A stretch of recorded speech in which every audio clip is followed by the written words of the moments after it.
Viewers বন্ধুরা, এটা হলো চানার হালুয়া। চানাকে পরিষ্কার করে আগে রাতে ভিজিয়ে রাখবেন, সারা রাত ভিজবে। সকালবেলা ক্লিন করে ধুয়ে তারপর চানার মধ্যে পর্যাপ্ত পরিমাণ পানি দিয়ে ওখানে লং, এলাচি, দারচিনি এগুলো দিয়ে সামান্য একটু লবণ দিয়ে আপনি সিদ্ধ দিবেন। সিদ্ধ সাথে কিন্তু আপনি পানি না দিয়ে শুধু দুধ দিবেন। দুধ দিয়ে এই চানার হালুয়াটা দুধ দিয়ে যদি সিদ্ধ করেন তাহলে এটা খেতে খুব মজাদার হয়।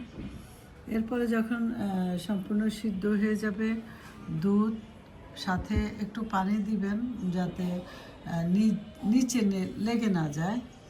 পরে এটাকে আপনি একটা সময় যখন কিছুটা দুধ পানি চানার গায়ে কর্দমাক্তর মতো মানে যাতে লিকুইড জাতীয় থাকে হালকা, তখন নামিয়ে রেখে আপনি শিলপাটায় বাটবেন।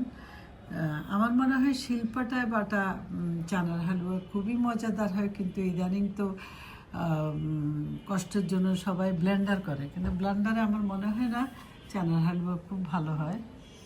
তো আপনারা যেভাবে করে এরপরে কড়াইতে ঘি দিয়ে সাথে একটু সয়াবিন তেল দিয়ে পরে নাড়তে নাড়তে নাড়তে নাড়তে অনেক সময় খুব মনোযোগ সহকারে লো মিডিয়ামে নাড়তে থাকবেন। নাড়তে নাড়তে তখন দেখা যাবে। আরেকটা জিনিস আমি বলতে ভুলে গেছি, সিদ্ধ যখন দিবেন চানাগুলা তখন চিনি সাথে দিয়ে দিন। তাইলে আর পরে যখন আমরা ওই যে ঘি এবং চিনির মধ্যে যখন এটা নাড়তে থাকবো তখন আমাদের চিনির প্রয়োজন হবে না।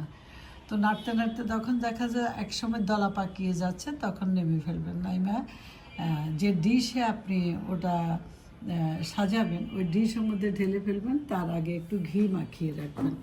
তারপর ঠান্ডা হয়ে গেলে এই যে দেখছেন আমার ঠান্ডা হয়ে গেছে, আমি এখন পিস পিস করে এই যে দেখেন এখানে বক্সকে কেটে নিলাম, ফ্রিজে রেখে দিলাম। যখন যার মন চায় মেহমানকে দিবেন, নিজেও খাবেন।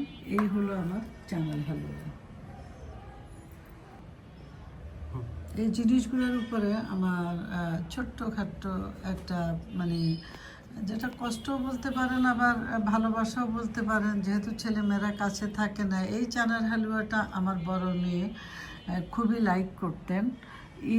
ঈদ কোনো পর্ব আসলে তার জন্য আগে চানার হালুয়াটা করতে হয়। যেটা পূর্বে বলেছিলাম যে চিকেন কারামটা আমার বড় ছেলের খুব ফেভারিট, তার জন্য করতে হয়। আর আমার বড় মেয়ে সে এখন নিউ ইয়র্কে আছে, তার জন্য আমি এই চানার হালুয়াটা করতাম। এগুলো এখন শুধু আমার কাছে স্মৃতির মতো হয়ে আছে। তো আপনারা সবাই আমার বাচ্চাদের জন্য দোয়া করবেন। বন্ধুরা, আমি আরেকটা কথা বলি, যখন হালুয়াটা আপনি যখন একটা কন্টেনারে বা প্লাস্টিকের বক্সে নেবেন, এই ধরনের বক্সে নিলে দেখতে অনেক সুন্দর দেখাবে। যেটা আমি করেছি, আমি এখন নর্মাল ফ্রিজে রেখে দিব। এটা পুরো 1-1.5 মাস পর্যন্ত খাওয়া যাবে, যদি ফ্রিজটা ঘন ঘন না খুলতে হয়। 1-1.5 মাস পর্যন্ত খেতে পারবেন আপনি, বা কাউকে যদি দিবারও হয় আপনি 1-1.5 মাসের মধ্যেও দিতে পারবেন।